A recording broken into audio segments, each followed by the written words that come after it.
নমস্কার বন্ধুরা, আমি কিন্তু পার্ট 3 নিয়ে চলে এসেছি। পার্ট 3 তে তোমাদের দেখাবো মন্দিরের আশপাশটা। তার আগে রাধাকৃষ্ণকে আরেকবার দর্শন করে নাও তোমরা।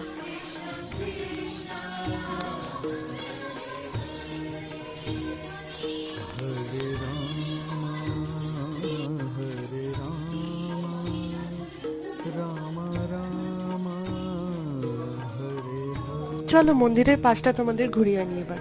মন্দিরের গায়ে কিন্তু এরকম কফি, ধনেপাতা, পালং শাক আরো কিছু সবজি বোনা ছিল।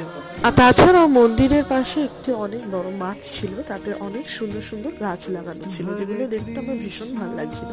এই জায়গাটা দেখো বন্ধুরা, কি সুন্দর গাছগুলো লাগছে, একদম সবুজ কালারের।